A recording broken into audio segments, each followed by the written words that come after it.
የእናንተን የነፍስ ደስታ ቤተክርስቲያን ሁሌም ናፍቆቷ ነው።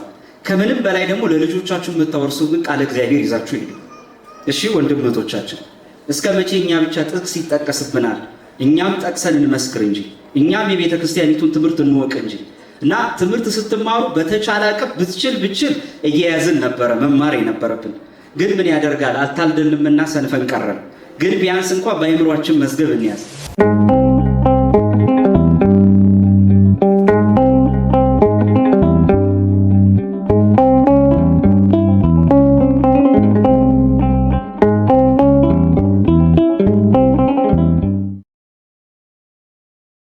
እሺ ሁላችንም እናማትብ። በስመ አብ ወወልድ ወመንፈስ ቅዱስ አሐዱ አምላክ አሜን። ክቡር አባታችን መልአከ ታቦር ኢየይሳጎስ የዚህ ታላቅ ደብር ዋና አስተዳዳሪ፣ መምህራን ወንጌል ሰባኪያን፣ ወንድሞች ዲያቆናት፣ ዘማሪያን ዘማሪያት ሁላችሁ በቅዱስ በእግዚአብሔር ሰላምታ እንደምን ዋላችሁ? እንደምን ዋላችሁ? እድሜያችሁን ሳይ አብዛኛው ቢያንስ ወጣትና ጎልማሳ ነው የሚወጣው ድምፅ ግን አይደለም የወጣትና የጎልማሳ ቀርቶ። እስቲ ድል ልስጣችሁ። እንደምን ዋላችሁ?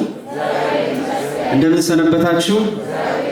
በቸርነትና በይቅርታው እስከዚህ ሰዓት ያደረሰን አምላክ ስሙ የተመሰገነ ይሁን።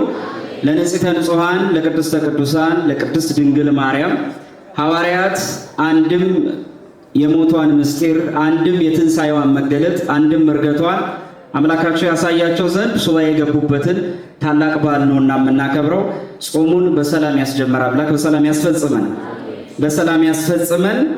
ይህን የመሰለ መንፈሳዊ ማዕድ ቅዱስ ቃሉን እንድትሰሙ መንፈሳዊነታችሁን እንድትለውጡበት ከእመቤታችን ከቅድስት ድንግል ማርያም በረከተ ረድኤቷ እንድትሳተፉ ይህን የመሰለ ጉባኤ ላዘጋጁ ለወንድሞቻችን የማህበሩም አባላት እግዚአብሔር አምላክ ዕድሜ ከጤና ጋር ይስጥልን። የተጀመረውንም የቤተ ክርስቲያኒቱን የተቀደሰ ተግባርና ስራ መድኃኔዓለም ከመጨረሻው ከግብ ያድርስልን። ባለችን ጥቂት ደቂቃ ውስጥ ወቅቱን የተመለከተ መዝሙረኛው ቅዱስ ዳዊት በተናገረው ቃል ለጥቂት ደቂቃ ቆይታ እናደርጋለን። አቤቱ ወደ ዕረፍት ተነስ አንተና የመቅደስ ታቦት። መዝሙረ ዳዊት መዝሙር 131 በቅንፍ 132 ከቁጥር 8 ላይ ያለ ቃል ነው። ምናልባትም አንድን የእግዚአብሔር ቃል በቅድስት ቤተክርስቲያናችን ውስጥ ይበል ካህን፣ ይበል ሕዝብ፣ ይበል ዲያቆን የሚባል አለና ምናልባት ግን ለዚህ ደቂቃ ውስጥ እኔ ብቻ ሳልሆን እናንተም የቃሉ ተጋሪ መሆን ስላለባችሁ ከኔ ተከትላችሁ ትላላችሁ። አቤቱ በሉ ወደ ዕረፍት ተነስ አንተና የመቅደስ ታቦት። በዚህ ወቅት የቅድስት ድንግል ማርያም ሞት በጥር ነሐሴ መቃብር እንደሚባል በጥር የተፈጸመው የከበረው ዕረፍቷ በነሐሴ ወር ላይ ከነሐሴ 1 እስከ ነሐሴ 16 ቀን የሞቷ መዳረሻ የሞቷ ፍጻሜው ትንሣኤዋ ነውና አንድም እርገቷ ነውና ይህን ወቅት የሐዋርያትን ሱባኤ አድርገን የምናስብበት ወቅት ነው።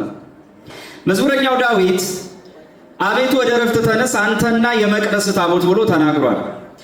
ይህን ቃል ከመተርጎማችን በፊት መጀመሪያ ቅዱስ ዳዊት ይሄን ቃል ለምን ተናገረው? ከላይ ጀምሮ ከቁጥር 1 ጀምሮ አንድ ዳዊትን ያስጨነቀው ጉዳይ ነበር። ምንድነው እሱ? መዝሙረኛው ቅዱስ ዳዊት አብዛኛውን ጊዜ በሚጸልየው ጸሎት ውስጥ እግዚአብሔርን ቀጥታ የሚያወራ ይመስላል።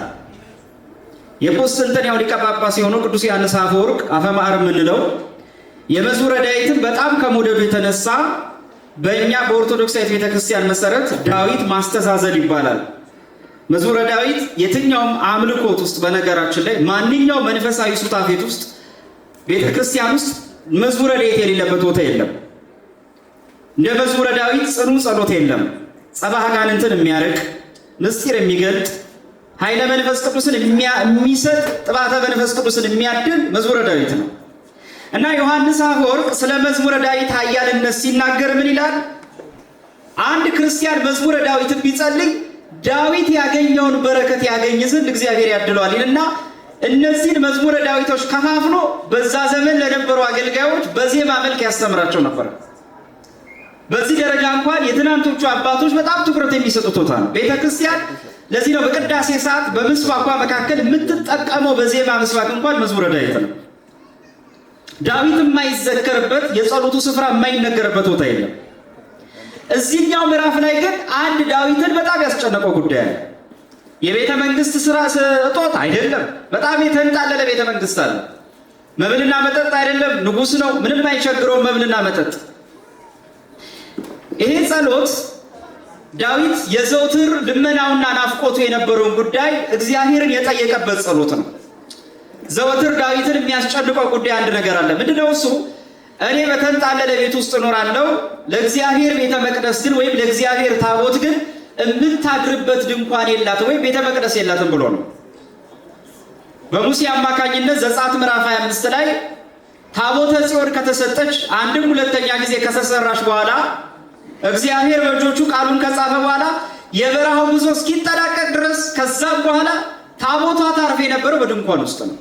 በተለይ ለ40 ቀናት ያህል በሁለት መንጉ ታቦቷን ረፍት ሲያደርጉ ድንኳን እየደነቁ እነ ባስልኤል ሌሎቹም አገልጋዮች ታቦቷን ያሳርፉት ነበር። በዚህ አጋጣሚ በበረሃው ጉዟቸው ውስጥ በተለይ በ40 ዓመት ጊዜ ውስጥ ታቦቷ የምታርፍበት ቦታ በሁለት አይነት መልኩ ነበር ይላል ትርጓሜያቸው። አንደኛው መንገድ ቀን ከሆነ ደመና ይረብበታል ይላል በቦታው ላይ።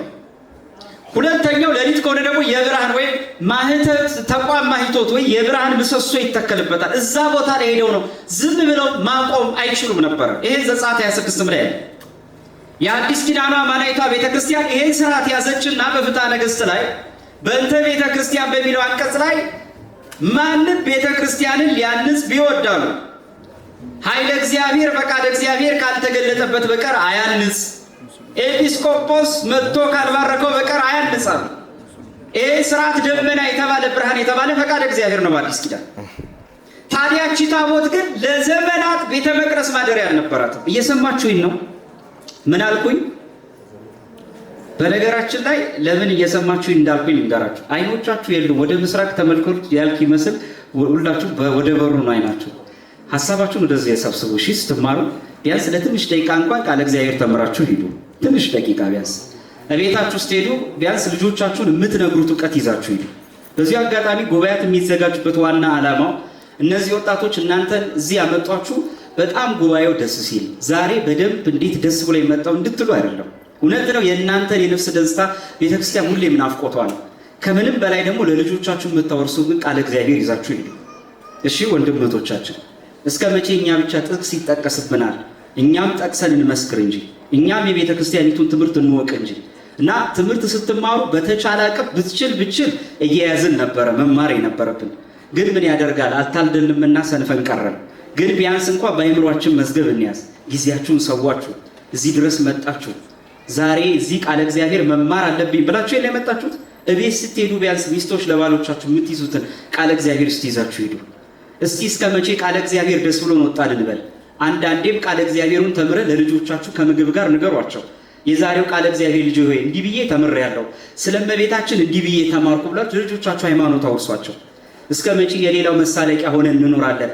እናት አባቴ ያላስተማሩኝም የሚል ትውልድ እንዳንፈጥር ልጆቻችሁን አሁን አስተምሩ። አሁን ቃለ እግዚአብሔር ገንቡ ብላቸው። ዘምሬ መጣው እልል ብዬ መጣው ብቻ የሚልበት ዘመን አሁን አብቅቷል። አሁን ቃለ እግዚአብሔር ለልጆቻችሁ የምትገጡበት ግዴታ ዘመን ነው። ነገ ልጆቻችሁ ሲነጠቁ ልጄ እኮ እንዲህ ሃይማኖት ቀየረብኝ የምትሉበት ዘመን አሁን አብቅቷል። ተማሩና ልጆቻችሁን አስተምሩ። ተለወጡና ልጆቻችሁን ለውጡ። ስለዚህ ቃለ እግዚአብሔር ስትማሩ የምሬን ነው የምላችሁ፣ ቤተክርስቲያኒቱ የትም የማይገኘውን ዕውቀት ነው የምትሰጣችሁ። ልዕልት የሆነች ነቅ የሌለበት እንከን የሌለበት ጥልቅ የሆነ ያልተበረዘን እውነተኛ ትምህርት ነውና እግዚአብሔር አምላክ መሆነት ቆይታችንን ይባርክልን። ታዲያ ዳዊት ለዚች ለታቦቷ ማደሪያ በጣም ይፈልግ ነበረ ቤተ መቅደስ እና አንድ ቀን ናታን ነብዩን ጠራውና ምን አለው? እንዲህ ያለው እባክህ ለዚች ታቦት ቤተ መቅደስ እንፈልጋለሁ እና እግዚአብሔርን እኔና አንተ ሱባኤ እንግባለን። እንደውም መጀመሪያ ላይ አንተ ሱባኤ ግባ ነበር ያለው።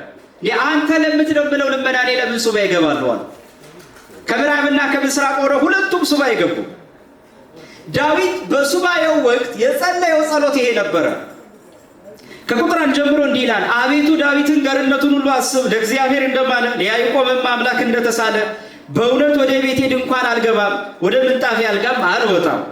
ለዓይኖቼ መኝታም ለሽፋሽፍቶቼ እንቅልፍም ለጉንጮቼም ዕረፍትን አልሰጥም፣ ለእግዚአብሔር ስፍራ ለያዕቆብም አምላክ ማደሪያ እስካገኝ ድረስ ብሎ ዳዊት ይሄን ልመና ለመነ። ለእግዚአብሔር ቦታ ማደሪያ እስካገኝ ድረስ እኔ ያጣሁት ቤተ መንግስት አይደለም ቤተ መቅደስ ነው። እቺ ታቦት እየተንከራተተች ነው። በአንድ ድንኳን ውስጥ ነው የምታድረው። ለአንተ ቤተ መቅደስ ግን የለኝም፣ አንተ የምታድርበት ቦታ የለም እና እባክህ ብሎ የጸለየው ጸሎት ነው።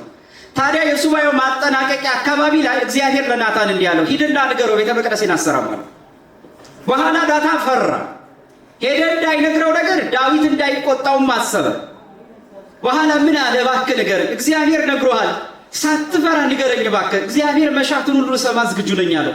አንተ ቤተ መቅደሴን ልትሰራ አይገባህም፣ በእጅ ደም ፈሷል አለው። በእጅ ደም ፈሷል፣ መቅደሴን ልታንጽ አይገባህም አለው። በኋላ በጣም ዳዊት አዘነ። ከ3 ቀን በኋላ ግን ጸፍጸፈ ሰማይ ጽርሐ አርያም ተከፍታ የምታምር በወርቅ አምሳል የሆነች ትልቅ ቤተ መቅደስ አሳየው። ርቀቷ በጣም ከፍ ያለ ነው፣ ታምራለች፣ ውበት አላት። በጣም ውድ ከሚባሉ ከነ ሰርዲዮን፣ ከነ ኢያሰጲድ፣ ከነ ኬልቄዶን፣ ከነ ያክንት ከተባሉ በጣም ቢያምሩ ዕንቆች፣ እነዚህ 12 ዕንቆች የሚባሉ ራዕየ ዮሐንስ ከነሱ ሁሉ የምታምር ናት። ምን አይነት ቤት ናት ጌታ ይሆ ያለ። የምድሯን ቤተ መቅደስ አትሰራ ይሆናል፣ ከወገብ ፍሬ በዙፋን ላይ አኖራለሁ፣ ካንተ የምትወለድ ይህችን ቤተ መቅደስ ካንተ ዘር ትገኛለች አለ። ዳዊት ተስፋውን አለመለመ። አሁን ቤተ መቅደሲቱን አግኝቷታል። እንዳገኛት ማረጋገጫው አሁን ቀጥሎ ማነበላችሁ ቃል ነው። እንዲህ አለ ቁጥር 7 ጀምሮ፣ እነሆ በኤፍራታ ሰማነው፣ በዱር ውስጥ ማገኘኗል። ከላይ ምን ነው ዳዊት ቤተ መቅደስ ፍለጋ አልነበረው የተንከራተተው? ልመናው ቤተ መቅደስ አልነበር? ኤፍራታ ውስጥ ምንም የታነጸ ቤተ መቅደስ የለም። ታዲያ የት ገባ ያ ቤተ መቅደስ? በኤፍራታ ሰማነው አለው። የትኛው ቤተ መቅደስ ነው? ኢየሩሳሌም ሶሎሞን ያነጸው ከሆነ እሱ ኢየሩሳሌም መሀል ከተማ ላይ ነው ያለው። ኤፍራታ ውስጥ ምን አይነት ቤተ መቅደስ? እቺ ኤፍራታ ውስጥ የታየች አካላዊ ቃል ኢየሱስ ክርስቶስን በድንግልና ጸንሳ የወለደች ድንግል ማርያም ናት። ለካ ናፍቆቱ እሷ ነበረች። ለካ በእጆቹ ያችን ቤተ መቅደስ አንጽ እንጂ ከወገብ ፍሬ የተባለ በህቱም ድንግልና አምላክን ጸንሳ የምትወልድ ለካ ድንግል ማርያም ነበረች። በኤፍራታ ሰማነው አለ። በዱር ውስጥም ምን አለ ነው አገኘነው ካለ በኋላ እንዲህ ይላል፣ ወደ ማደሪያዎቹ እንገባለን አለ። እግሮቹ በቆሙበት ስፍራ ሁሉ እንሰግዳለን አለ። ማደሪያይቱ ለካ ድንግል ማርያም ናት። የዳዊት ናፍቆት ዳዊት በራእይ በቤተ መቅደስ ያያት እግሮቹ ለረገጡበት ቦታ ማለት ክርስቶስ መጀመሪያ አካላዊ ቃል የዕለት ጽንስ ሆኖ ይኩነኒ ስትል ሲጸነስ መጀመሪያ እግሮቹ የረገጠው የሷ ማኅፀን ነው። ህቱም የሆነው እልፍኝ የሆነው ቤተ መቅደስ የሆነው ማኅፀን ነው። ሕዝቅኤል ምዕራፍ 44 ላይ ወደ ምስራቅ ደጅ ተመለከቱ፣ አንዲት የተዘጋች በር አለች፣ አንዲት የተዘጋች እልፍኝ አለች፣ ከኃያላን በቀር ማንም ያልገባባት፣ ማንም ያልደፈራት። ያቺ ህትምት በር የተባለች ድንግል ማርያም ናት። ማንም ያልደፈራት መቅደስ የተባለች አካላዊ ቃል ከፍቶ ሳይከፍት ገብቶ ሳይከፍት ይወጣታል። በህቱም ድንግልና ተጸንሶ በህቱም ድንግልና የተወለደባት የእስክንድርያው ሊቀ ጳጳስ የቅዱስ ቴዎፍሎስ ዘእስክንድርያ የእህት ልጅ የተባለ ቅዱስ ቄርሎስ ማኅቶተ ቤተ ክርስቲያን በድርሳኑ ላይ እንዲህ ይላል።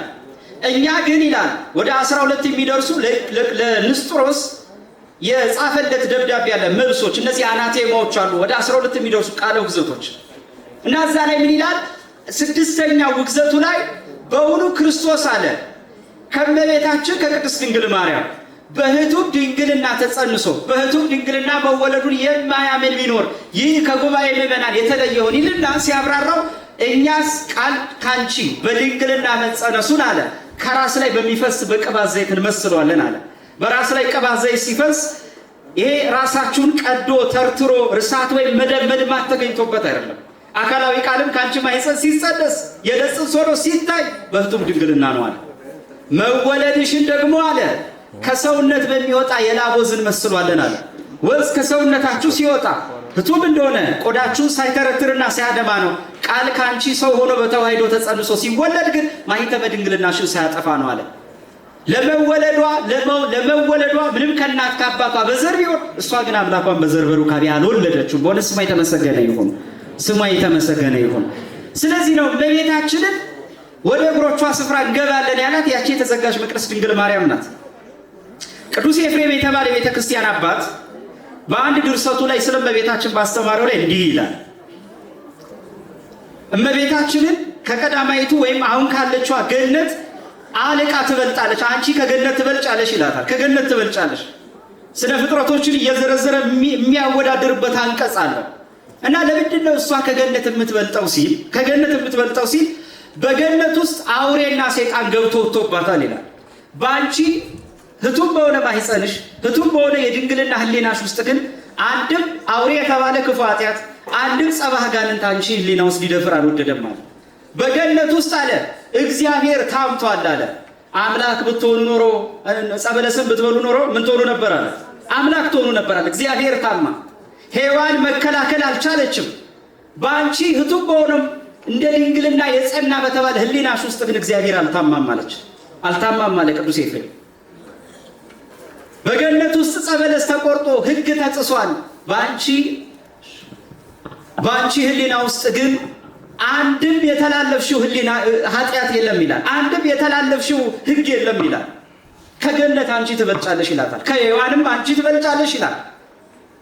በሔዋን ምክንያት የተዘጋውን የገነት በር በአንቺ ምክንያት ተከፈተልን አለ።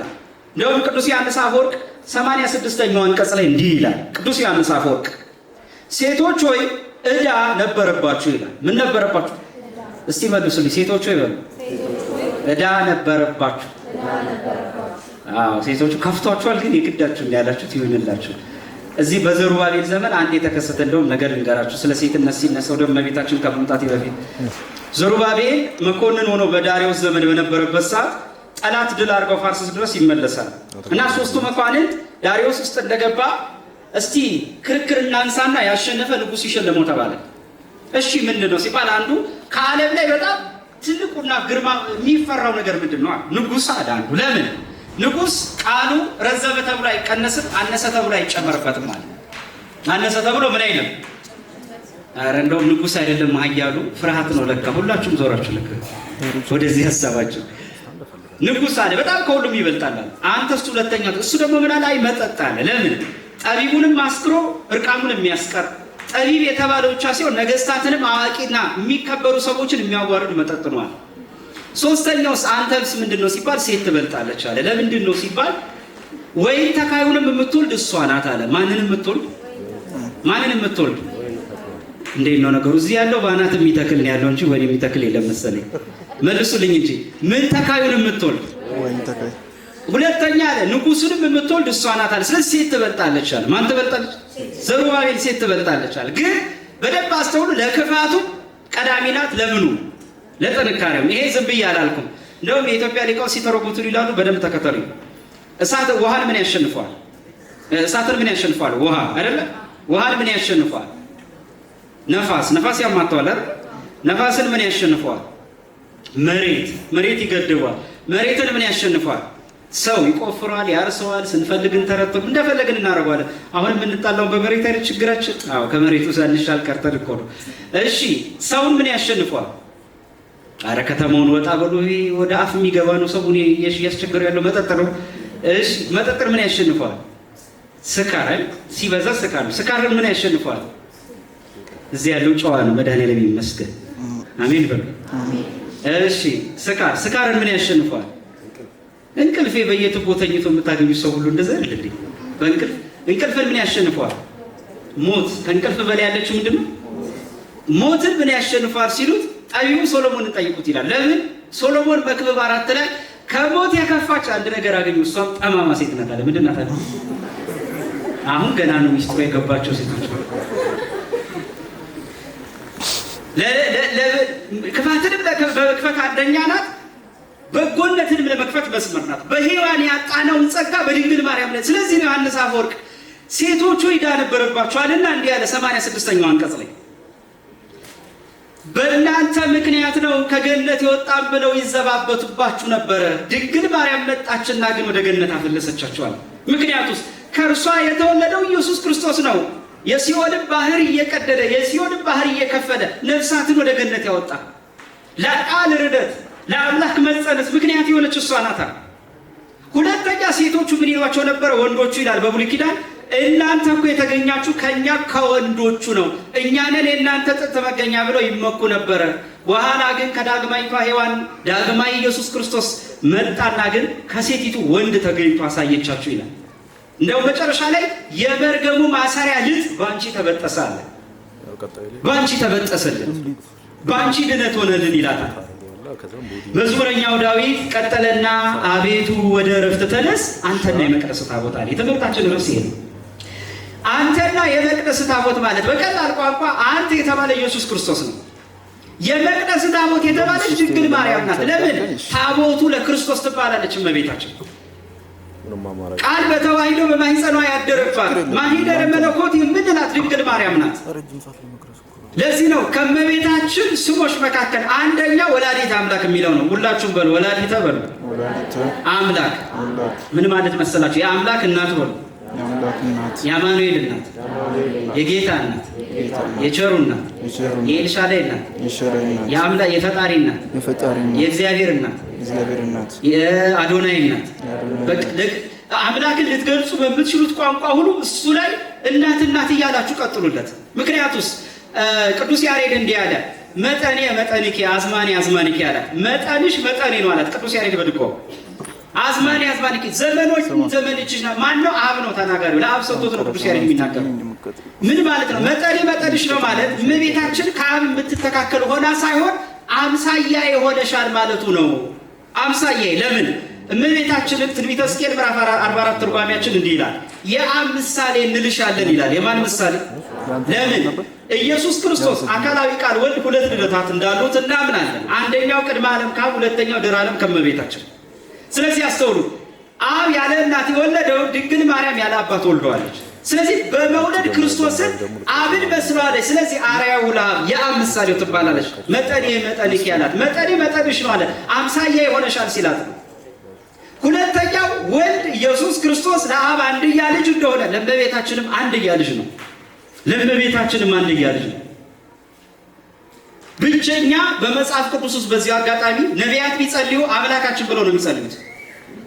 ሙሴ ጌታዬ ብሎ ጸልየዋል። ሐዋርያት መሲያችን ክርስቶስ አምላካችን ብለው ጸልየዋል። በመጽሐፍ ቅዱስ ውስጥ ልጅ ብላ የጸለየች በነገራችን ላይ እሷ ብቻ ናት። ማን ብቻ? ማን ብቻ? ድንግል ማርያም ብቻ ናት። ለዚህ ነው ተአምረ ማርያም ጠዋት ሰንበት ቀን ጠዋት ላይ ቅዳሴ በኋላ ስንሰማ ካስተዋላችሁ መግቢያው ላይ እንዲህ ይላል፣ የእመቤታችን ሐሳቧ እንደ አምላክ ሐሳብ ነው፣ መልኳ የማንን መልክ ይመስላል አለ። መልኳ በሉ የአምላክን መልክ ይመስላል።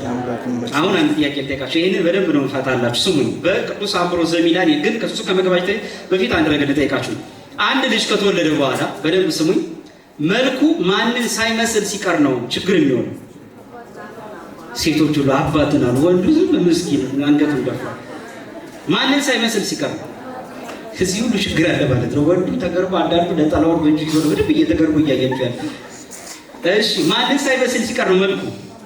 ብዙ ጊዜ አሁን ፍርድ ቤቱን ያጨናነቀው እንዴ ልጅ ላይ በእኔ አፍንጬ ሰልካካ አይደል ቢሏል ምን ይመስል ልጅስ ብሎ ደግሞ ባይሆን ሀሳብ ውስጥ የልጅና ዓላማማ ያልገባው አለ። ግን ምንም ቢሆን ልጅ ማንን ሳይመስል ሲቀር ብዙ ጊዜ ጥያቄ ይፈጥራል። አባትን ሳይ እናትን አለመምሰሉ አጋጣሚ ጠባቡ። እንደው ሲተረት ምን ይባላል? እናት እውነት፣ አባት እምነት። እናት እውነት ማለት ልጅ እናቱን መምሰሉ ምናልባት እንደው በግምት ከሆነ 99% እርግጠኛ ስለሚሆን ማለት ነው። ከማይጸኗ አምጣ በማረጋገጫ ምጦ ራሱ ማረጋገጫ ስለሆነ ነው። እናት ግን እውነት፣ አባት እምነት ነው ማለት ያው አምነን ነው ነገሩ። እንደው አምነናችሁ ነው እንጂ ነው። ስለዚህ የፈለገ ቢሆን ልጅ ሲወለድ እናቱ ወይ አባቱ መስሎ ይወለዳል። ቁም ነገሩ ይሄ ነው አይደል? እመቤታችን ጌታ ስትወልደው እሺ ቆይ ወደዚህ ከመግባት ሁለተኛ ልጁ ተወለደና አንድ እናትና አባት ቁጭ ብለው ልጁ እኔን ይመስላል አባት እናትም እኔን ይመስላል ይላሉ ሁለቱ አይደል? እንደውም ውድድሩ አንዱ ይሄ ነው። በጣም ልጁ ከሚያንገላቱት አንዱ በትንፋሽ ሊገሉት ይሄ ነው እኔን ይመስላል የሚለው ማለት ነው። ቁም ነገሩ እዚህ አይደለም። እሺ ሌላ ሰው ደግሞ ኃላፊ መጥቶ እኔን ይመስላል ቢልስ ይሄ ችግር አለ ማለት ነው። ይሄ ጥሩ አይደለም። ኃላፊ መጥቶ እኔን ይመስላል ካለ ሌላ ጣልቃ ገብነት ይኖራል።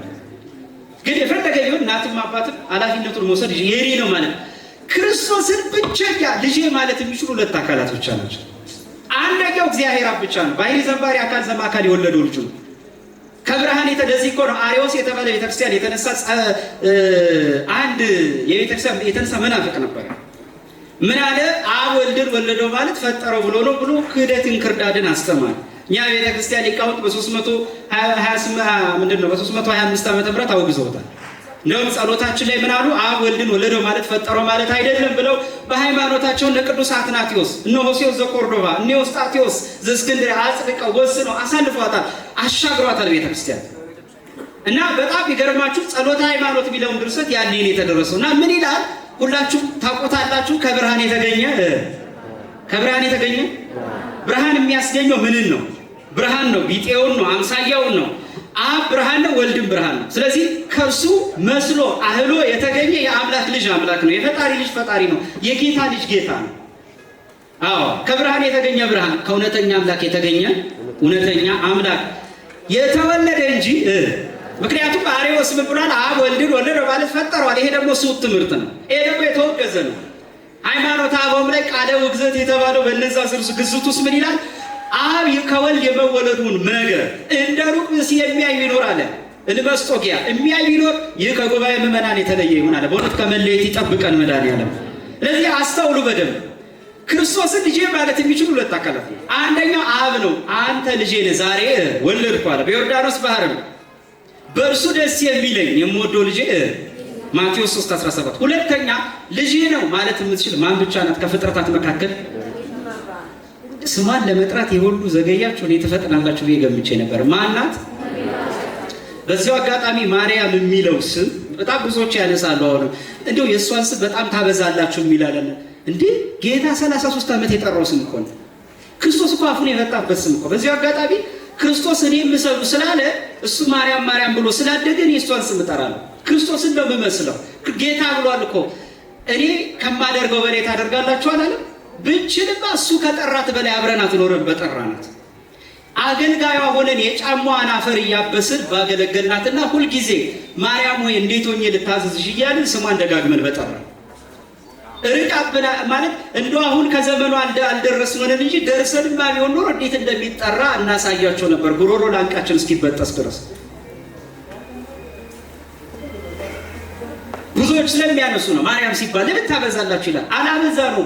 ክርስቶስ በዚህ አጋጣሚ 33 ዓመት አብዝቶ የጠራው ስም ማርያም የሚለውን ስም ነው። ምክንያቱም 33 ዓመት መካከል 30 ዓመት የኖሩት ከማን ጋር ነው? ከመቤታችን ጋር። ስለዚህ ሊጠራ የሚችለው የማንን ስም ነው? እማ አባ ብሎ ሊጠራ የሚችለው ነው አይደል?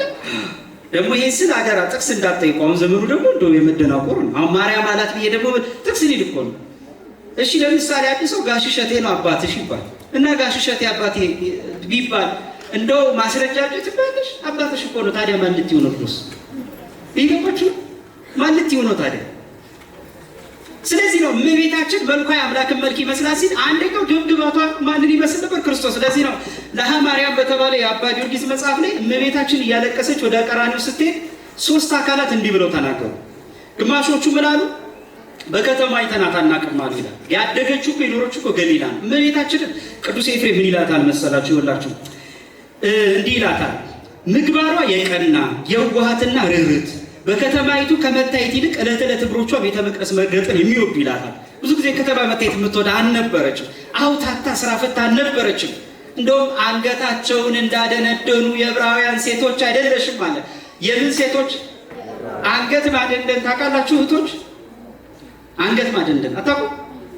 እንዴት ነው አንገት ምን ቀጥ ብሎ ቤት አይደለም። ስማ ያመማጅሮቱን የሚያመው ሰው ቀጥ ብሎ ቤት ይችላል። ብድሉ አንገት ማደንደን። ከተማ ውስጥ አንገት ያደነደን በጣም ብዙ ሰዎች አሉ። ትዕቢት ማለት ነው በቀላል ቋንቋ፣ ትዝህርት ማለት ነው። ጉዳዩ ስለማቀርቀርና ስለማዘንበል አይደለም። እሱማ ሸምበቆም ንፋስ ሲመታው ቀናና ዝቅ ይላል። ጉዳዩ የልብ ነው። ትትና ነበራት። ልታይ የምትል አልነበረችም። በጣም ትትና እና በከተማ አይተናት አናውቅም ማለት። ዛሬ በዚሁ አጋጣሚ የነገረ ማርያም ጉዳይ አይምሯቸው የተዘናጋባቸው ሰዎች፣ ያልገባቸው ሰዎች፣ የልባቸው በር የዘጉ ሰዎች እግዚአብሔር ልብ ይስጥልንና በከተማዊ ጠባይ እመቤታችንን መረዳት በጣም ከባድ። ከከተማዊነት ወጣ ማለት ይገባል። አባ ሕርያቆስ የገባችው ወጣ ስላለ ነው። ከዓለም አስተሳሰብ ከዓለማዊነት ሀሳብ ካልወጣ እመቤታችን አትገባም። በእውነት እንድትገባ መድኃኒዓለም ይርዳል። በእውነት እዚህ የጌታችን ልደት ታሪክ ላይ እንደሚደንቀኝ ነገር አለ። እመቤታችን ጌታ የምትወልድበት ቦታ አታ ነበር። በዚህ አጋጣሚ የምትወልድበት አይሁድ ቦታ ሁሉ ዮሴፍ እስኪከራተት ድረስ በር እያንኳኳ የሚከፍትለት አቶ ነበረ። እኔ እነዚህ ሰዎች ግን ምን ያህል እድለ ቢስ ናቸው እናንተ! አንድ እንኳን ተሳስቶ አያስገባም። ተሳስቶ እኔ ምገምተው ልንገራችሁ፣ ግምቴ ምናልባት አንድ ሰው ያን ሰዓት በሩን ከፍቶ ጌታን ይሄን ያስገብቶ እመቤታችን ጌታ ብትወልድ ኖሮ ታውቃላችሁ ያ ያስገባው ቤት ነበረ ዛሬ ድረስ የሚጎበኘው። ዛሬ ድረስ ቅዱሳት ስዕል ሲሳል የሚሳለው የዛ ሰውዬ ቤት ነበር። ምክንያቱም በረት ላይ እንኳን ተወልዶ በረቱ ይሳላል ላይ ማን ስዕል ካያችሁ የዛ ሰው ቤት እኮ ይሳል ነበር። እድለ ቢስነት እያያችሁ ለእመቤታችን ለጌታ በር ያልከፈቱ እነዛ ይሁን ምናልባት አንድ ሰው አስገብቶት ቢሆን ኖሮ ምናልባት በረት ውስጥ አህያውና በሬ ውለታ አስበው ስንፋስ የገበሩለት ምትክ በቅዱሳት ስዕላት ውስጥ የነዛ የቤተሰቡ ሰዎች ስዕል ይገባ ነበር። ምክንያቱም የእንስሳው እንኳን ገብቶ የነዛ ቅዱሳት ስዕላት ውስጥ በጣም ብዙ በር አለ እመቤታችንን ለማስገባት የጠላ እና በከተማ አይተናት አናውቅም አሉ። ሁለተኞቹ ምን አሉ መሰላችሁ? የነገስታት ዘር ትመስላለች አሉ። አልተሳሳቱም። እውነት ለመናገር አልሳቱም። ያቀኑታል ሊቃውንቱ። ከክፉ ልብ መዓዛ ያለው ንግግር ወጣ ይሉታል። እንዴት? ይኸውላችሁ ሄሮድስ ዘመዱ አይደለም። እንደገና ማነው ጲላጦስም ዘመዱ አይደለም። ዘመዶቿ ቢሆን ኖሩማ ልጇን ከሞት ከመሰቀል ባዳኑላት ነበር። ግን ቅዱስ አባ ጊዮርጊስ መልካ ላይ እንዳለ ዘመዱ ለሥላሴ ይላታል። መልካ ማለት አንቺ የሥላሴ ዘመድ ነሽ ይላታል። አካላዊ ቃልን በተዋሂዶ ጸንሰሽ በወለድሽ ጊዜ በቃል በኩል የልቡ የአብና የሕይወቱ የመንፈስ ቅዱስ ዘመድ ሆነሻል። ለዚህ ነው መጠኔ አዝማኔ ያላት። አዝማኔ ያላት። ሶስተኞቹ ምን አሉ?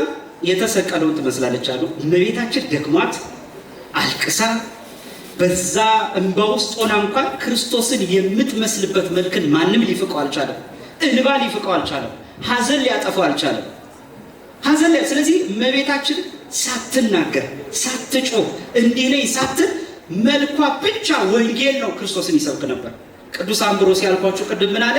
ድንግል ሆይ አምስተኛ ወንጌል እልሻለሁ አለ። ስንተኛ ወንጌል? ለምን እንዳለ ልንገራችሁ። 4 ወንጌላውያን ወንጌል የጻፉልን 3 ዓመት ተምረው ነው የተማሩትን መንፈስ ቅዱስ የገለጠላቸውን የጻፉ። አንቺ ግን ይላል ቅዱስ አምብሮስ፣ አንቺ ግን ሕይወትሽ ነበረ ክርስቶስን የሰበከ በአንቺ ብራናነት ላይ፣ በአንቺ ንጹህ ወረቀትነት ላይ፣ በአንቺ ንጹህ ሰሌዳ ላይ ቃል ተጻፈብሽ። በተዋሂዶ በተገለጠ በአካላዊ ቃል ተዋሂዶት በገለጥ አስተርእዮ በኩል አብንና መንፈስ ቅዱስን አወቅናቸው። ሚስጥረ ሥላሴን ተማርን። አንቺ አካላዊ ቃል ኢየሱስ ክርስቶስን ያለ አባት ብትወልጂው ክርስቶስ አስቀድሞ ያለ እናት እንደተወለደ አወቅን። ለአንቺ አንድያ ልጅ ሆኖ ቢገለጥ ቀድሞ ከአብ አንድያ ልጅ መሆኑን ተገለጠልን። አርአያው ለአብ መልክሽ የአምላክን መልክ ይመስላል አላት። ለዚህ ነው የእመቤታችን መልኳ የአምላክን መልክ ይመስላል የተባለው። ለዚህ ነው የተሰቀለው ትመስላለች አለ እና አምስተኛው ወንጌል እልሻለሁ ያላት ቅዱስ አምብሮስ ምግባሯ ሃይማኖቷ ክርስቶስን ይሰብክ ስለነበር ነው። እንደሷ ሃይማኖተኛ የሆነ ማንም የለም። ስለዚህ ነው አንተና የመቅደስ ታቦት ወደ ረፍት ተነሳለ። ይሄ ቃል የተነገረው ስለ እመቤታችን እርገት ነው። ይሄ 16 ቀን ሐዋርያት የእመቤታችንን በጥር ሞታ በኋላ ለሐዋርያት ሊቀብሯት የተሰጣቸው ትንሣኤዋን እንዲገልጥላቸው የለመኑበት ወቅት ነው። ይሄን ተናግሬ ይዘጋዋለሁ ትምህርቱ። እመቤታችን የምትሞትበት የምታርፍበት ቀን ደረሰ። ለእመቤታችን በእርግጥ ሞት አንልም፣ እረፍት ነው የምንለው። ሐዘኑ መሞቷ ሳይሆን ሐዋርያት ከእሷ መለየታቸው ነበር ሐዘኑ። እና ጌታ ምን አላት? ወደ ሰማይ ልወስድሽ ነው በሞት አላት። በኋላ ለሐዋርያቱ መጣችና ምን አላቸው? እናንተ ሐዋርያት ልጆቼ ሆይ ከመካከላችሁ ሊሄድ ነው አለቻቸው። ሐዋርያቱ በጣም ደነገጡ። አይቴ ታውሪ ግዝትን አሏት። እመቤታችን ወዴት ልትሄጂ ነው አላት። ለሐዋርያት በጣም ከባድ ሐዘን ነው። ጥር ወር ላይ ነው 21 ከመድረሱ በፊት በጣም ከባድ ነው። እንኳንስ ድንግል ማርያምን ታህል አምላክን ጸንስ የወለደሽ ቀርቶ አንድ ሰው እንኳን ስደተኛ ጎረቤት የተጠጋ ባዳም እንኳን ተላምደነው እኮ ይናፍቃል ሲለይ። ክርስቶስ ካረገ ወዲህ መጽናኛቸው እሷ ነበረች። ሐዘናቸውን የምታብስ እሷ ነበረች። ምስጢር ቢረቅባቸው እሷን ነበር የሚጠይቋት። በዚህ በግዕዝ ትርጓሜያችን የሉቃስ ወንጌል ምን ይላል? አንድ ቀን እነ ጴጥሮስ እና ዮሐንስ መጡና እመቤታችን እባክሽን አምላክን ስትጸንሹ እንዴት ነበር እባክሽ ንገሪን አሏት። ስለምን እንዲህ ያለ ከባድ ጥያቄን ትጠይቁኛላችሁ? በሉ እንግዲህ ያዙኝ አለችና ቁጭ ብላ ከተራራ ከእግረ ደብር ወይም ከተራራ ስር ነበር። በቀኝ እጇ ጴጥሮስን ያዘኝ አለችው ይላል። በግራ እጇ ዮሐንስን ያዘኝ አለችውና ይላል ቅዱስ ገብርኤል የወይራ ግንድ ይተከላል፣ የወይን ግንድ ያብባል፣ ሂዳ ብስራት እንዳታስቀየማት ብሎ መልአከ እግዚአብሔርን ላከችው። ከቀድሞ ከማቀው መገለጥ በተለየ መልኩ ተገለጠልኝ። አረጋዊ ጎልማሳ ሆኖ ወደ እኔ መጣ። ተበሲ ፍሲቶ ምን ተጸጋ ብሎ እጅ ነስቶ አበሰረኝ እያለች ሙሉ ታሪኩን ነገረቻት። ከዛ ለእግዚአብሔር የሚሳነው ነገር አለ አለኝ። እኔም ይኩነን በከመ ትቤለኒ እንደ ቃል ይደረግልኝ አልኩ ስትል ወዲያው መብረቅ ከሰማይ ወድቆ የተደገፉትን ተራራ ለሶስት ከፈለ። ከላይ ስሮጥ ከታች ስሮጥ ነው ከላይ በሶስት ተከፈለ። ከዚህ በላይ ልታልፉ አይገባችሁም፣ ሐዋርያት ይበቃችኋል ሲባሉ ጊዜ ቢሰጣት ማኖር በቤታችሁ ብዙ ተነገር ግን ይበቃችኋል። ያ ተራራ ከላይ ለሶስት መከፈሉና ከታች ስሮጥ አንድ መሆኑ ከሶስቱ አካል አንዱ አካል በማህፀኗ ተጸንሼ ተወልጃለሁ ማለቱ ነበር። በኋላም በቤታችን ወደ ልጄ ወደ ኢየሱስ ክርስቶስ ሊሄድ ነው አለቻቸው። የሞቷ ጊዜ ደረሰ። አይሁዳውያን እዛ አካባቢ ምናዩ እመቤታችንን ሊቀብሩ ሲሰባሰቡ አይዱና እንዴ እነዚህ ሐዋርያት በፊት መሲሁ ሞተ ተቀበረ ተነሳ ብለው ከተማይቱን አመሱ፣ አሁን ደግሞ ምን ሊያመጡ ነው እንወቅባቸው ብሎ ታውፈኔ የተባለ ጨካኝ ሐራ ወይም ወታደር ላኩ ይላል። እና እሳት ችቦ ይዞ አቃጥላለሁ ብሎ ሲሰነዝር ቅዱስ ገብርኤል መጥቶ እጁን ቆረጦ ይላል።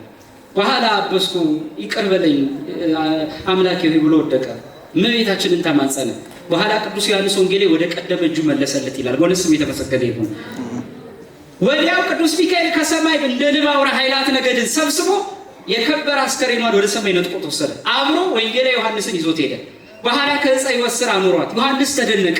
ቅዱስ ሚካኤል ምን አለው? የብርሃ ጽና ይዞ ወይም ማይጠንት ይዞ ና ወደ እኔ ያለ ወንጌላ ዮሐንስን ይህንን ያዝና የድንግል ማርያምን የከበረ አስከሬኗን እየዞር ካጥነዋለሁ። ጸሎት እያደረገ የእሷን ምናል አስከሬኗን አጠነ። ጥር 21 ድረስ እስከ ነሐሴ ድረስ አስከሬኗ ከዕፀ ሕይወት ሥር ነበር። ለዚህ ቀናት ያህል ምድር አልወረደም አስከሬኗ። እኔ ሳስብ ምን ይታየኛል? እውነት ነው። መላእክቱስ እንዴት አሳልፈው ይሰጣሉ? እውነት እኮ ነው። በምድር ሲናፍቋት የነበረችውን የአምላክ እናት በእነሱ ዓለም መታ እንዴት ይተዋቷል? እንኳን የእሷ የከበረ አስከሬን ቀርቶ አንድ ካህን እንኳን አንድ የቤተ ክርስቲያን አገልጋይ እንኳን ሲያርፍ እኮ አስከሬኑ እኮ ቤተ ክርስቲያን አድሮ ሌሊቱን ሙሉ ሲቀደስበት አይደለም?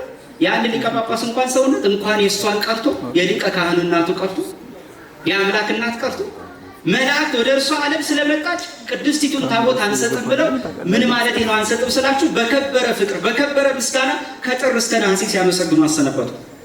ነሐሴ ወር ላይ ሐዋርያት ሱባኤ ያዙ። ሱባኤያቸውን ነሐሴ 1 ጀምሮ ነሐሴ 14 እንደጨረሱ ጌታችን የከበረ አስከሬኗን ሰጣቸው፣ ቀበሯት እና ቀብሯት ሲሄዱ በሶስተኛው ቀን ግን በልጇ ኃይልና ስልጣን ልጇ ኢየሱስ ክርስቶስ ከሞት አስነስቶ አሳረጋት። በእውነትም የተመሰገነ ይሁን። ያጨበጨባችሁ ጭብጨባ እንኳን ለእመቤታችን ቀብር ቀርቶ እንደው ለሰፈራችን እንኳን አንድ ምናልባት ያጨበጨባችሁት ለአንድ ጥሩ ደገኛ ለተባለ ክርስቲያን ሊሆን ይችላል። ለእመቤታችን እኔ አልመጠነልኝም፣ ይቅርታ ነው። በእውነት ምስጋናችንን ትቀበልልን። አሜን። ከቀበሯት በኋላ በሶስተኛው ቀን ለካ እመቤታችን ወደ ሰማይ እያረገች ነው፣ መላእክት እያሳረጓት ነው። እና ቶማስ ከህንድ ሀገረ ስብከት ሲመለስ እመቤታችንን ያለ ወዴት ልትሄጂ ነው? አይቴ ታቡሪ ግዝትን አላት። ወደ ሰማይ ከ3 ቀን በፊት ተቀብሬ በሶስተኛው ቀን ያው ልጅ አስነስቶ ወደ ሰማይ ይሄድኩናል። አለቀሰ። አይበልልኝ ቢለኝ እንጂ ኃጢአተኛ ሰው እንዴ! ቀድሞ የልጅሽን ትንሣኤ አርፍጄ ነው የተገለጠልኝ፣ ዘግይቼ ነው። አሁንም ያንቺን ሞትና ትንሣኤ ሳላይ እንዲወድኩት ኃጢአቴ ቢበዛ ነው አለ። ኃጢአቴ ቢበዛ ነው። እንደው በራሱ ከደመና ላይ ሊፈጠፍጣ ሌላ ለሩት ሃይማኖት መጽሐፋችን ስለምን እንዲህ ታደርጋለህ ቀና ብለህ የኛለች ይላል። በጣም ይገርማችሁ አባ ጊዮርጊስ ይተርከው እና ምን አለ ቅዱስ ቶማስ፣ እመቤቴ ሆይ እኔ ኃጢአተኛ ሰው ነኝ፣ ያንቺን መልክ ላይ አይቻለኝ ማለት የማንን መልክ? አባ ይስሐቅ የሚባል መጽሐፈ መነኮሳት ላይ ዜና አበው ላይ አለ። እመቤታችን መልኳን ለማየት በጣም ብዙ ጊዜ ይመኝ ነበር። በጣም እና ምን ብሎ ይጸልያል? ኦ እግዚእ ኢየሱስ ክርስቶስ አርየኒ መከ አሐተ ሰዓተ ሌሊት ይላል። ጌታ ኢየሱስ ክርስቶስ እባክህ የእናትህን መልክ ለአንድ ደቂቃ ለአንድ ሰዓት አሳየኝ ይል ነበር። እና ከ10 ዓመት በኋላ እግዚአብሔር ጸሎቱን ሰማ። ከስንት ዓመት በኋላ ሰምታችሁ ያለው? ከስንት ዓመት በኋላ ጸሎት ስለጸለይን እግዚአብሔር ይወላችሁ ዘግይቶ ሊሰማን ይችላል። ግዴታው አይደለም። እሱ ባቀደው ጊዜ ነው እግዚአብሔር ስራ የሚሰራው። እና ከ10 ዓመት በኋላ ምን አለችው በቤታችን? መልኬን ታያለህ ግን ትሞታለህ ከ3 ቀን በኋላ አለችው። ድንግል ሆይ ያንቺን መልክ ካየሁ ወዲህ የዓለም መልክ ምን ያደርግልኛል? የማንን መልክ ካየሁ ምን ያደርግልኛል? እኔ አሁን አንድ ጥያቄ ልጠይቃችሁ። መንገድ ላይ ስትወጡ ከቤተክርስቲያን ወደ ቤታችሁ መልአከ እግዚአብሔር መጥቶ በቃ አሁን ልውሰድህና ወደ ገነት ትገባለህ ወይስ ቀስ ብለህ ትሞታለህ ቢላችሁ የቱን ትሆናለህ? ቆይ እንጂ እንዴ ያስቀመጥኩት ገንዘብ አለ ወልሴ ላረጋግጥ አይደል? በሩን ዝጉ ልበላቸው ነው ትሉት አይደል? ቤት ምንድን ነው የምትሉት? ቆይ ይሄንንማ ለሰፈሩ ሰው መንገር አለብኝ ብላችሁ ነው ተጠያሪ። አንዳንዱ ፖስት የሚያደርግም አለ እግዚአብሔር ይታይ። አንዳንድ የማይጠቅም መልክ አለ። ቀን በለስ ሲቀና ቀን ሲያገጣጥፍ ደግሞ እንደዚህ ለአባ ይስሐቅ እመቤታችን ትገለጣለች። ይሄ ከማይረባ ፊት እየጨመደደች ከምታምኮማተር አመሏ የማይጨበጥ ከንቱ ሆነች አለ መልኳን ከማየት የእሷን መልክ ማየት ይሻላል። ከፀሐይ መልክ የእሷ መልክ ይበራል። ለዚህ ነው ሊቁ መናላ አራተኛው ክፍለ ዘመን የነበረ ሊቅ ድንግል ማርያም ማናት ካልከኛል የሰማይና የምድር ጥግ ናት ብዬ መልስልሃለሁ። ምክንያቱም በፀሐይ እንዳይመስላት ፀሐይ ጠዋት ወጥታ ማታ ትገባለች። የእሷ ክብረ ድንግልናዋ ግን መጥለቅ የለበትም፣ አይመሽበትም። የእሷ ድንግልና በጨረቃ እንዳይመስላት ጨረቃ 15 ቀን ሄዳ ከዛ መንፈቅ ትሆናለች፣ ግማሽ ትሆናለች። የእመቤታችን ክብር ግን ግማሹን ጎሎ ያልቅ። በከዋክብት እንዳይመስላት እነ ብርኬል እነ ምልኬል የተባሉ 4 መጋቢያን አሉ መጽሐፈ ሄኖክ ምዕራፍ 24 ላይ። በእነሱ እንዳይመስላት እነሱ በወቅት ነው የሚወጡት። ደግሞ እልፍልፍ እየሆኑ ብርሃን ሲያንሳቸው ከጨረቃ ይዋሳሉ። መጉደል አለባቸው። አንዳንዴም ሊረግፉ ይችላሉ፣ ሊሰበሩ ይችላሉ። የእመቤታችን ክብሯ ግን አይሰበርም። እና በጣም የሚገርማችሁ ነገር ምን አለ አባ ይስሐቅ አንቺን ካየሁ ወዲህ የዓለምን መልክ ላይ ምን ያደርግልኛል አለ። ልክ አባ ጽጌ ድንግል እንዳለ ድንግል ሆይ በምድር ያለው መልክሽ አለ ማህሌተ ጽጌው ላይ እንዲህ የምታምር ከሆነ አለ በምድር ያለው ስዕልሽ፣ ቅድም አይታችኋል ጨረታ የሚወጣለት ስዕል የተባለ በዚህኛው ስዕል በኩል እኮ የድንግል ማርያምን መልክ እኮ ነው የምታዩት። ጌታን ስትይዘው ልብሶቿ ቀይ መሆኑ ሰማያዊ መሆኑ። በዚህ አጋጣሚ ቅዱሳት ስዕላትን ቅድም በረከትነቱ እንዳለ ሆኖ በውስጡ ደግሞ የተቋጠረ ጥልቅ ምስጢር አላቸው። ስዕሉን በተለይ ገዝታችሁ የምትሄዱ እድለኛ ሆንከው ሰው ይሄን ትምህርት ከተማርክ በኋላ ቁጭ ብለህ ቤት በመመሰጥ ተመልከተው። ለምን አክሊል እንዲህ ተደረገላት? ለምን ከዋክብት አላት? ለምን በቀኝ እጇ ያዘችው? እያንዳንዱ ምስጢር አለ። ይሄን ብላችሁ እንግዲህ በደንብ እንድትጓጉም ጭምር ነው። ደግሞ በኋላ ያሳዩአችኋል። ምናልባት ካላየን አናምንም ካላችሁ እኔ ደግሞ የምጠብቀው ካልገዛን አናምን የምትሉ ነበር የጠበቁት ነው ወይስ ካላየን አናምን? ካልገዛን አናምን ቢሆን ጥሩ ነበረ፣ መልካም ነበረ። ስለዚህ የምድር መልክሽ ይህን የሚያምር ከሆነ የሰማይ መልክሽ ደግሞ ምን ያምር ይሆናል? አባ ጊዮርጊስ ደግሞ እንዲህ ያለ አርጋ ነው የዛሬው ጸሎት ላይ ነው እንዲህ ይላል፣ መልክና ደምግባትሽን የሚመስለው የለም ይላል። የንጋት ወጋገንም ቢሆን የብርሃን ጸዳልም ቢሆን የከዋክብት መድመቅም ቢሆን ላይሽንና መልክሽን የሚያህል የለም ይላል አባ ጊዮርጊስ። እና ሐዋርያው ቶማስ አንቺን ለማየት እኔ ኃጢአተኛ ነኝ አለ። እንደው ብታዝን ብታለቅስ እንጂ እኮ ይሄን እድል ያየሁ አንተ ነህ። ሐዋርያት መሞቴን መቀበሬን አዩ እንጂ እኮ ትንሣኤን አላዩም። ሂድና ለወንድሞች ንገራቸው አለችው። እመቤቴ ወይ በምን ያምኑኛል አለች። ሂድና ይሄን መቀነቴን ካብለ እመቤታችን መቀነቷን ሰጠችው። አይገርማችሁም? መታደል ለሐዋርያው ለዮሐንስ እናት ሆና የተሰጠች እመቤታችን መቀነቱን ሰጠችው። ልክ ኤልያስ ለኤልሳ ያንተ በረከት እኔ ላይ እጥፍ ድርብ ሆኖ ይደርብኝ ሲለው እንካ መታጠቂያም ብሎ ሰጠው። ከኤልያስ መታጠቂያ የእሷ መታጠቂያ ይበልጣል። የድንግልና ወገብ የታጠቀ መታጠቂያ፣ አምላክን አስሮ ሸብቦ ያዘለ መታጠቂያ፣ አጋንንትን ያራቀ መታጠቂያ፣ አጋንንት የሚፈራው መታጠቂያ እመቤታችን ለቶማስ ሰጠችው። አባ ጊዮርጊስ እንዲህ ይላል መሰላችሁ፣ ይኸውላችሁ ሳላበዛባችሁ፣ ሰይጣን አለ አባ ጊዮርጊስ ከትጋት ሁሉ አብልጦ ጸሎትን አብልጦ ይጠላል አለ። ምን ይጠላል? ፍላጻ ነውና አይኑን ይወጓል ይላል። ይሄን ስል አደራ ሰይጣን ጸሎትን ይጠላል፣ አይኑን ይጠነቁሏል፣ ይወጓል ስል አንድ የዕለት ውዳሴ ማርያም እየደገም ዞር ትልና ወደድክ ወይ እያላችሁ ደግሞ እንድትይወት አይደለም። አደራችሁን እንግዲህ እግዚአብሔር ባወቀ ያርቅላችኋል። ፍላጻ ነውና አይኑን ይወጓል። ከፍጥረታት መካከል አንቺን አብልጦ ይጠላል አለ። በአንቺ ተንበልሽ መስቀል ቆሰሌልና በሰማይ ላይ መብረቅ ሲጮህ እንደሚያስደነግጥ የአንቺን የምስጋና ቃል ሲሰማ እንዲሁ ይደነግጣል። ምን ከሰማይ ላይ ሲወድቅ መብረቅ ሲሰማ፣ አሁን መብረቅ ሲሰማ አትደነግጡ? ኧረ ምን መብረቅ ያው ቅድም እንኳን ቆርቆሮ ሲንኳኳ እንዴት እንደሆነች ባየ መብረቅ ሲጮህ ድንግል ትደግ ሰይጣን እንዲህ ነው። ለካ እናንተ አታውቁትም እንጂ ጠዋት ተነስታችሁ ዳሴ ማርያም ስትደግሙ እናንተ ቢመስላችሁ 10 ሰይጣን እየመጣ ካጠገብ የሚቆም ነው። አይደለም። አያችሁ እንዴት እንደሚያስደነግጠው። ስንት ጊዜ እኮ የአባ ጊዮርጊስ ምስጋና እኮ አስደንግጦታል፣ ብርግግ ይላል። ይሄ ስል ደግሞ ደረታችሁን ነፍታችሁ እንግዲህ አንድ ውዳሴ ማርያም ያደርሳችሁ። ኧረ እኔ ማለት እኮ ሰይጣንን ምን ያልኩት ይላችሁ ደግሞ አደራችሁ እንደዛ ደግሞ እንዳትሆኑብን። ያንቺን የምስጋና ቃል ሲሰማ እንዲሁ ይደነግጣልና ከተወለድሽ ጀምሮ ረፍት አላገኘም እና ምን ካልሽ እውነት ነው። በቅዳሴው ረፍት አላገኘም። እውነት ነው። በሰዓታቱ ረፍት አላገኘም። እውነት ነው። በካህናቱ ማህሌት ረፍት አላገኘም። በኋላ ወንድሞቹ ጋር ሄደ ቶማስ የእመቤታችን ነገር እንዴት ሆነ? አንተ የለህም እንጂ እኮ እመቤታችንን እኮ ቀበርናት አለ። አላምንም አለ። ድሮም አንተ ሰዱቃዊ አታምንም፣ ቆፍራችሁ ካላሳያችሁኝ አላምንም አለ። እሱ አውቆ ነው የጠየቃችሁ። በኋላ ሄዱና እመቤታችን ቅድስት ድንግል ማርያም መቃብሯን ሲቆፍሩ አስከሬኑ የለም። ደነገጡት። ያዩ ግማሾቹ ሰርቀውት ይሆናል፣ ግማሾቹ ሌላ ማውራት ጀመሩ። በኋላ ላይ ነገራችሁን ሊብዬ እንጂ እኮ ድንግል ማርያም በልጇ ኃይል ተነስታለች። በማን ኃይል? ስሟ የተመሰገነ ይሁን። በልጇ ኃይል ተነስታለች። ሞትሰ ለማቲ ደግ ሞታ ለማርያም ያጽለቁላል። ሞትስ ለሚሞት ሰው ይገባዋል። ሞትስ ለአዳም ይገባዋል። ሞትስ ለሄኖስ ይገባዋል። ሞትስ ለቃይናን ይገባዋል። ሞትስ ለመላእሌ ለማቱሳላ ለያሬድ ለኖህ ለአብርሃም ለይስሐቅ ለያዕቆብ ይገባል። ሞትስ ለሐዋርያት ይገባ ይሆናል። ኃጢአት የሌለበት የለምና ሞትስ ለኛ ይገባ ይሆናል። ኃጢአት ሞት የሚገባን በደለኞች ስለሆነ በገቢር ኃጢአት ባንሰራ በንግግር ኃጢአት እንሰራለን። በንግግር ኃጢአት ባንሰራ በሐልዮ ኃጢአት እንሰራለን። አንቺ ግን በምን ፍዳሽ ነው? በገቢር ኃጢአት ለሌለብሽ፣ በንግግር ኃጢአት ለሌለብሽ፣ በሐሳብሽ ኃጢአት ለሌለብሽ ላንቺማ ሞት እንዴት ይገባሻል? ያጸለው ኩሏር ያንቺ ሞት ይልቃላል፣ ይደንቃላል። ብዙ ሰዎች እመቤታችን ተነስታለች ስንል በጣም ይደንቃቸዋል፣ በጣም ይደንቃቸዋል። እኛ የሚደንቀን መሞቱ አይደለም፣ ለመነሳቱ አይደለም፣ መሞቷ ነው የሚደንቀን። ብርቅ ነው እንዴ? ለመነሳትም እኮ እኛ በምጽአት ዘመን እንነሳ የለ? ቅዱስ ጳውሎስ እንዲህ ያለ ቆሮንቶስ 15 ላይ ክርስቶስ ካልተነሳ አለ እኛ ካልተነሳ ክርስቶስ ካልተነሳ እኛም አንነሳም አለ። እንደውም ጭራሽ ስብከታችን ከንቱ ነው የሚለው። በደንብ አስተውሉ። ካልተነሳን ትንሣኤ ሙታን ከሌለ ስብከታችን ከንቱ ነው ካለ ድንግል ማርያም ካልተነሳች ስብከታችን ከንቱ ነው እንዴ?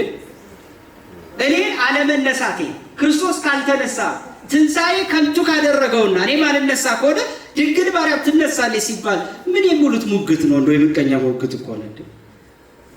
ሁላችን ጳውሎስ አለ ሁላችን በመጨረሻው ዘመን የምንነሳ አይደለም ምን አለ?